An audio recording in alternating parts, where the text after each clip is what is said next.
Now we will have the paper of Professor Peter Zachar from the Ludwika University in Budapest, Hungary.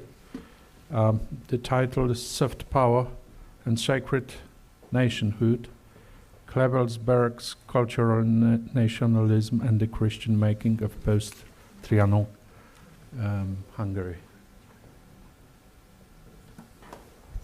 So,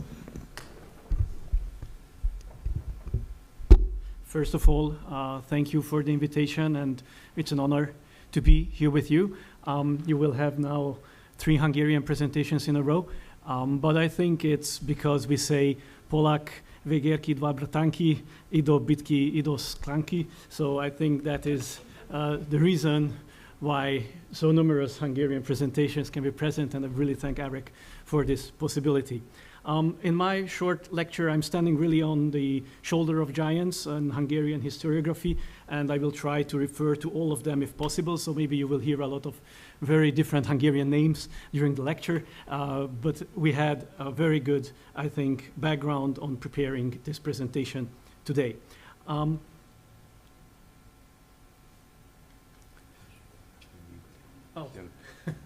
Thank you so much. Then I will refer to you, Professor, for the change of slides. The collapse of the Austro-Hungarian monarchy back in 1918 brought about not only the disintegration of one of Europe's great powers, but also the implosion of a centuries-old framework of political legitimacy and social integration within the Hungarian half of the Danube monarchy. The sudden loss of imperial structures exposed Hungary to both external predation and internal fracture. First, the Károly government in 1918 and 19 proved unable to stabilize the country and politics, and then the subsequent Hungarian Soviet Republic under Béla Kun plunged the country into a radical social experimentation, the Red Terror, and civil war. The fall of the communist regime in August 19, followed by the Romanian military occupation of Budapest and large portions of the country, deepened the sense of humiliation and material devastation, leaving the institutional order in disarray and the political nation profoundly divided. The post-war years were thus marked by what contemporaries readily described as a period of internal warfare, in which paramilitary violence, political vendettas, and the so-called White Terror underscored the fragility of emerging counter-revolutionary regime. Yet from this atmosphere of crisis, there gradually emerged a consolidation of political authority under the regency of Miklos Horthy and a coalition of conservative Christian national forces under István Bethlen and Pál Teleki that sought to rebuild the Hungarian state on the ruins of imperial collapse. The pervasive experience of decline also shaped the intellectual climate of interwar Hungary.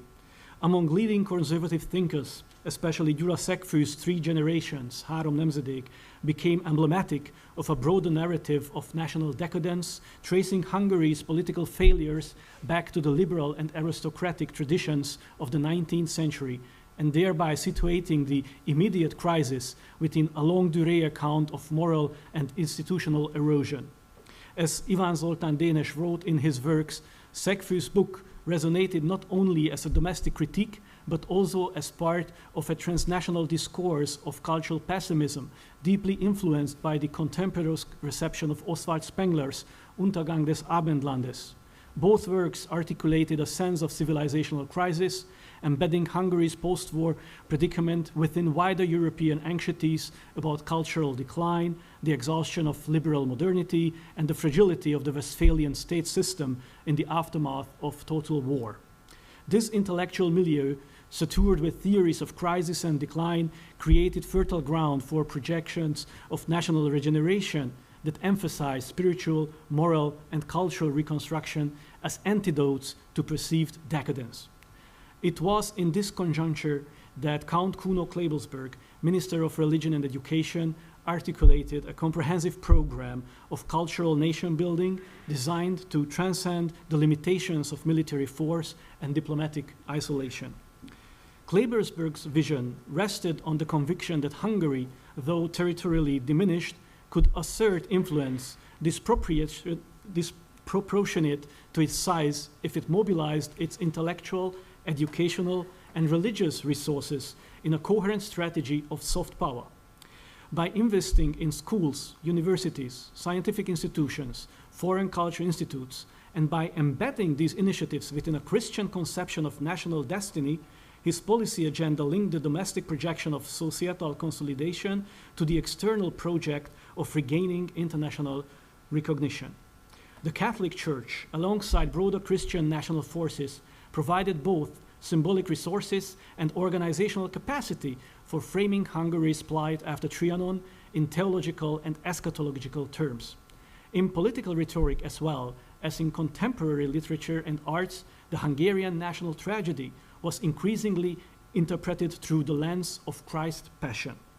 The interplay between cultural nationalism and Christian legitimation thus provided a distinctive framework through which Hungary sought to overcome both its internal fractures and its externally imposed constraints, situating the country's revival within the broader currents of interwar European politics, where questions of identity, civilization, and power were increasingly inseparable. The second slide, please. Yes, to the next one, please. Theoretical framework. Yes. I used here for the analysis of interwar Hungarian cultural nationalism that is situated within the above-mentioned broader theoretical debates on the relationship between identity, legitimacy, and international influence. First and foremost, Joseph Nais's concept of soft power, which is especially pertinent here as it highlights the capacity of states to achieve political goals not through coercion but economic inducement, but by shaping preferences through culture, values, and institutional prestige. I know, and we know, that Nai developed this concept in the late 20th century, so its retrospective application illuminates the interwar Hungarian case. At the same time, the symbolic dimension of national identity requires engagement with the scholarship of Anthony D. Smith, whose ethno-symbolist approach underscores the persistence of myths, memories, and symbols in sustaining national cohesion across ruptures and transformations. In the Hungarian context, the sacralization of national suffering and the reactivation of historical narratives exemplify the ways in which collective memory was mobilized to secure both domestic solidarity and external legitimacy. Finally, the broader cultural political climate of the interwar period cannot be disentangled from the intellectual currents identified by Roger Griffin, who was already cited here by Gabriela in her previous presentation. In his theory of palingenetic ultranationalism, Griffin conceptualizes modern nationalism as a response to perceived decadence and decline, offering visions of rebirth through cultural and political regeneration. Taken together, these theoretical perspectives allow us to interpret Klebelsberg's program not only as a pragmatic policy of cultural investment, but also as a paradigmatic instance of how soft power, symbolic myth-making, and regenerative narratives of national destiny intersected in the service of state reconstruction under conditions of profound political, territorial, and spiritual loss. The next one, Professor, please. Count Kruno Klebelsberg's tenure as Minister of Religion and Education represented one of the most coherent and ambitious attempts at state reconstruction in interwar Central Europe, premised on the idea that cultural resources could substitute for the absence of military and economic power. In line with Nai's later conceptualization, Klebelsberg argued that Hungary could not hope to revise the terms of Trianon or reassert itself in European politics through military means, but it could enhance its international stature by cultivating intellectual prestige, exporting cultural capital, and positioning itself as a Christian bulwark against both Bolshevism and excessive secularism. This strategy, as Gábor Újvári has demonstrated in his works, was not a mere adjunct to foreign policy, but a central component of Hungary's attempt to regain legitimacy in a hostile international order. Recognizing Hungary's limitations in hard power following Trianon, Klebelsberg strategically invested in education, research, cultural diplomacy, and international exchange, seeking to convert intellectuals and artistic excellence into political and symbolic capital. His oft-quoted dictum that Hungary must conquer in the field of culture what it has lost on the field of battle, or it is not the sword but the culture that can preserve Hungarian homeland, encapsulated this strategic orientation. In practice, this meant a dual focus. First, the expansion of domestic educational infrastructure, and second, the establishment of Hungary's cultural presence abroad. Klebelsberg built his view of cultural policy on two well-known phrases and ideas: neo-nationalism and cultural superiority. His starting point was the repositioning of crippled Hungary in post-war Europe, establishing the most advantageous new place and role for it to prepare revision of the Paris Peace Dictates. The program of cultural superiority was intended to serve this purpose by establishing the cultural leadership of the Hungarian people in the Carpathian Basin. His neo-nationalism was to distinguish it from former decades. In previous eras, nationalism meant the breakaway from the Habsburg rule and to achieve state independence for Hungarians. The goal of the new nationalism is to restore territorial integrity of historic Hungary. Old nationalism fought against the emperor. The new is fighting against devastating ideologies. Basic principle was the opposition of every revolution. Instead of liberal and socialist ideas, conservative national views, and instead of atheism, a reinforced Christianity should be promoted.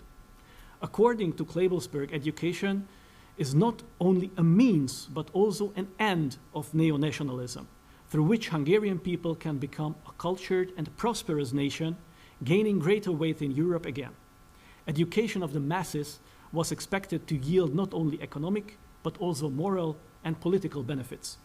It was the most effective way of defending against the harmful, nation-destroying ideas of liberalism and socialism. At the heart of Klebelsberg's conception stood the conviction that national renewal required the systematic reinforcement of education and research. His ministry oversaw the expansion of secondary schools, the establishment of new universities, investment in scientific research institutes, and so on and so forth. We cannot go into the detail here, but let me highlight that at that time, in 5 years, more than 5,000 new elementary schools were constructed, primary in rural and peripheral areas. At the same time, the relocation of Hungarian universities, which went because of the border changes to some foreign countries, were moved to Hungary. Relocation from Pozsony, Bratislava to Pécs, relocation from Kolozsvár to Szeged. And this was important in producing the intellectual elite necessary for future generations.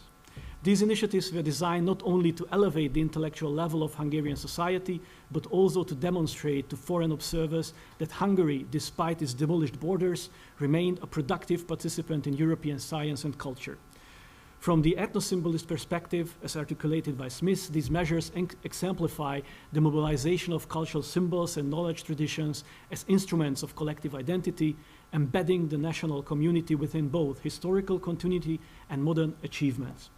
Equally important was the emphasis on cultural diplomacy, which was operationalized through the establishment of Hungarian institutes outside of Hungary, the Collegium Hungaricum network in European capitals, Berlin, Vienna, Rome, later in Paris.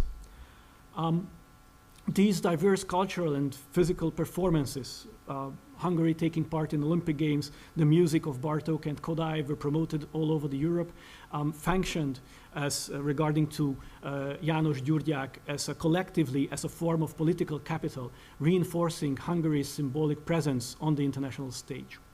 In this respect, Klebelsberg's policies conformed to what Griffin has identified as the logic of palingenetic regeneration, the projection of a national revival narrative that sought to transform perceived decline into a platform of cultural ascendancy. Unlike fascist or Nazi mobilization, however, Klebelsberg's program remained anchored in conservative Catholic values and institutional continuity, favoring elite-led modernization over revolutionary upheaval. A distinctive feature of this conception was the integration of Christian moral discourse into the framework of cultural nation building. Political Catholicism, which had consolidated as a major ideological force in the early Horthy era, provided both a legitimizing vocabulary and an institutional network through which the ministry's initiatives could gain social traction. The linkage between cultural nationalism and Christian identity was not incidental but deeply embedded in the ideological foundations of the Horthy regime, since the political Catholic milieu provided one of the most stable legitimizing forces for state reconstruction. Klebelsberg, though not a cleric, aligned his policies with this intellectual framework. Education and cultural diplomacy were consistently presented as instruments for defending Christian civilization against Bolshevism and the perceived encroachment of liberal cosmopolitanism. As Honak and Romšić have observed in their researches, the Christian national synthesis imbued the state's cultural policy with a sacral dimension. Hungary was to be imagined not only as a community of historical memory and scientific achievement, but also as a spiritual entity whose suffering mirrored Christ's passion and whose destiny entailed eventual resurrection. In practical terms, this meant that investment in schools, universities, was consistently framed as a moral obligation to defend Christian civilization in Central Europe, thereby linking the most modern aspects of statecraft to the oldest forms of religious legitimation. The next slide, please, Professor. This reconstruction of Hungary was a process of sacralizing national identity through the idioms of political Catholicism. The discourse of sacred nationhood linked the nation's suffering to Christ's passion, as mentioned above, offering both a theological explanation of decline and a redemptive vision of future renewal. As historians such as Balázs Ablonczy and Ignác Romšić have shown, this framework provided not only cultural meaning, but also a political language through which the regime could articulate cohesion in a fragmented society. Within this constellation, the Christian social movement gained remarkable ground, drawing upon the papal societal encyclicals of Leo XIV and Pius XI. Hungarian Catholic intellectuals translated these principles into a program that promised to heal both class conflict and national disintegration through a corporatist vision of society. Bishop Ottokar Prohászka, whom you see here on the picture, played a pivotal role in formulating this synthesis.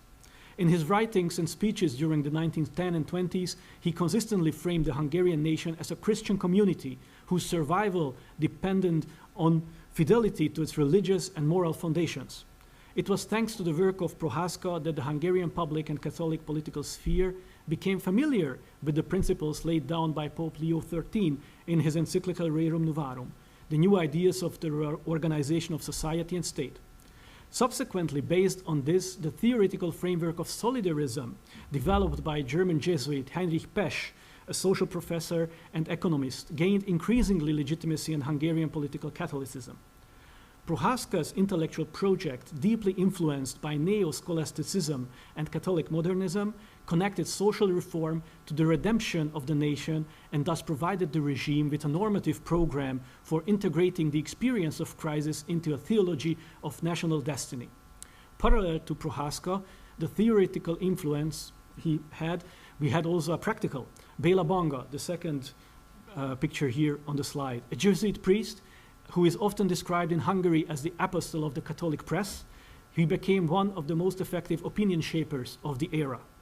As founder of the journal Magyar Kultúra and the organizer of the Catholic Press Association, Banga mobilized a vast readership around the idea that Catholicism was not merely a private faith, but the constitutive force of Hungarian public life. His rhetoric drew explicit parallels between the humiliation of Trianon and the Golgotha of Christ, insisting that just as the Passion was followed by resurrection, Hungary too would rise again if it adhered to its Christian vocation. This integration of eschatological imaginary into political discourse contributed to a mass culture of martyrdom and redemption that aligned seamlessly with the state's symbolic politics. By the 30s, the Hungarian discourse of sacred nationhood also connected with broader transnational currents, particularly the doctrine of the vocational order, Ständestaat, as articulated in Quadragesimo Anno, the encyclical emphasizing the reorganization of society along professional and cooperative lines resonated strongly in Central Europe, where authoritarian regimes experimented with variants of Catholic corporatism. In Hungary, intellectuals and policymakers, sympathetic to corporatist ideals, saw in the vocational order a model for reconciling social conflict, curbing the excesses of liberal parliamentarism and embedding Christian principles into the very structure of government. This alignment reinforced the symbiosis between the Hungarian state and political Catholicism, making religion not only a cultural resource, but also an institutional framework for authoritarian modernization. Especially Prime Minister Pál Teleki, who maybe you know better here in Poland, maybe the best known Hungarian figure in this time, was a strong supporter and advocate of these ideas. He established an office within the ministry to turn vocational order into a reality in Hungary.